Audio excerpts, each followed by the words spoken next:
तो चलिए आज जरा देखते हैं कि 14 जुलाई 2025 को बिहार के मुंगेर शहर में क्या चल रहा था। हमारे पास कुछ स्थानीय खबरें और रिपोर्ट्स हैं। देखते हैं कि एक आम सा दिन क्या कुछ कहता है उस शहर के बारे में। बिल्कुल, ये देखना दिलचस्प होता है कि कैसे एक ही दिन में एक शहर में प्रशासन, समाज, आस्था, यहाँ तक कि व्यक्तिगत जीवन की भी झलकियां मिल जाती हैं।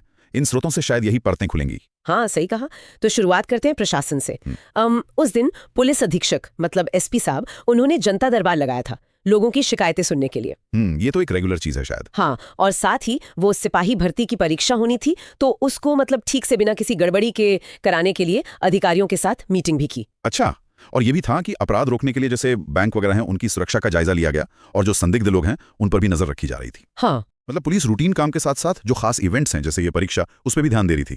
और थानों में भी रोज का काम चेक हो रहा था। विजिटर रजिस्टर कैसा है, महिला हेल्प डेस्क काम कर रहा है या नहीं, कितने वारंट पेंडिंग है, इस तरह की चीजें। बिल्कुल, ये तो हुआ व्यवस्था वाला पहलू।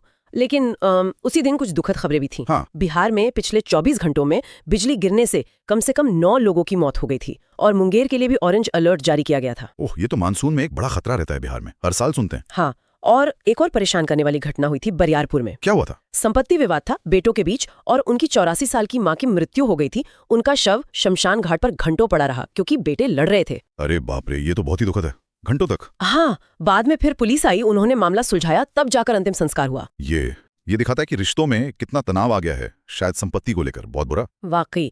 अब अगर शहर के भविष्य की तरफ देखें, मतलब शिक्षा की तरफ, तो मुंगेर विश्वविद्यालय में थोड़ी चिंता वाली बात थी। अच्छा, वहाँ क्या था? स्नातक में एडमिशन के लिए जितनी सीटें थीं 75,000 के करीब, उसके मुकाबले आवेदन बहुत कम आए, सिर्फ 40,000। ओह, आधे से बस थोड़ा ज्यादा। हाँ, तो उन्हें आवेदन की तारीख बढ़ानी पड़ी। ये सोचने वाली बात है, क्या छात्रों की रुचि कम हो रही है हायर एजुकेशन में, या फिर ये मुंगेर यूनिवर्सिटी का साथ ही है, या शायद कोर्सेज उतने आकर्षक नहीं रहे? पता नहीं, स्रोत में कारण तो नहीं दिए, पर आंकड़ा चौंकाने वाला है।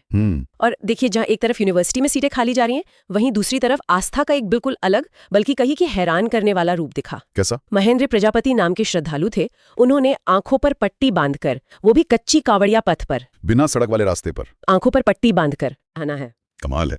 मतलब एक तरफ शिक्षा से ऐसा मोहभंग सा दिख रहा है और दूसरी तरफ इतनी कठिन भक्ति, इतना टूट विश्वास। है ना विरोधाभास? ये व्यक्तिगत आस्था की पराकाष्ठा है। सही बात है। ये दिखाता है कि लोगों के लिए विश्वास और आस्था कितनी गहरी चीज हो सकती है। अच्छा, अब स्वास्थ्य के क्षेत्र में भी कुछ हलचल थी, थोड़ी सकारात्मक। क्या था? बिहार के सरकारी अस्पतालों की क्वालिटी सुधारने की कोशिशें चल रही हैं। तो उसी के तहत मुंगेर समेत कुछ जिला अस्पतालों को NQAS और लक्ष्य जैसे सर्टिफिकेट मिले। NQAS यानी नेशनल क्वालिटी एश्योरेंस स्टैंडर्ड्स। हाँ, वही। मतलब अस्पताल में साफ सफाई, मरीजों की देखभाल, ये सब राष्ट्रीय मानकों के हिसाब से बेहतर हुआ है, तभी सर्टिफिकेट मिलता है। ये तो अच्छी खबर है। पब्लिक हेल्थ सर्विसेज में सुधार बहुत जरूरी है। इसका सीधा फायदा आम लोगों को मिलेगा। बिल्कुल। और अंत में एक छोटी सी बात, मुंगेर पुलिस ने अपने सोशल मीडिया पर जनता को धन्यवाद दिया था उनके सहयोग और विश्वास के लिए।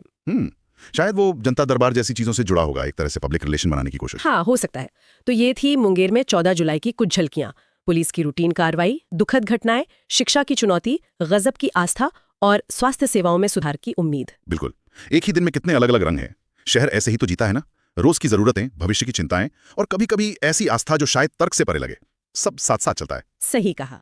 और ये सब देखकर मन में एक सवाल आता है। क्या? कि क्या ये जो अलग अलग चीजें दिख रही हैं, जैसे यूनिवर्सिटी में छात्रों की कमी और दूसरी तरफ वो आंखों पर पट्टी बांधकर कांवड़ ले जाने वाला श्रद्धालु, क्या इनके बीच कोई गहरा अनदेखा कनेक्शन हो सकता है? मतलब क्या ये समाज की बदलती प्राथमिकताओं या मूल्यों की तरफ इशारा कर रहा है? हाँ, कुछ ऐसा ही कि लोग कहाँ अपना समय, अपनी ऊर्जा, अपना विश्वास लगा रहे हैं। ये सोचने वाली बात है, इस पे विचार किया जा सकता है।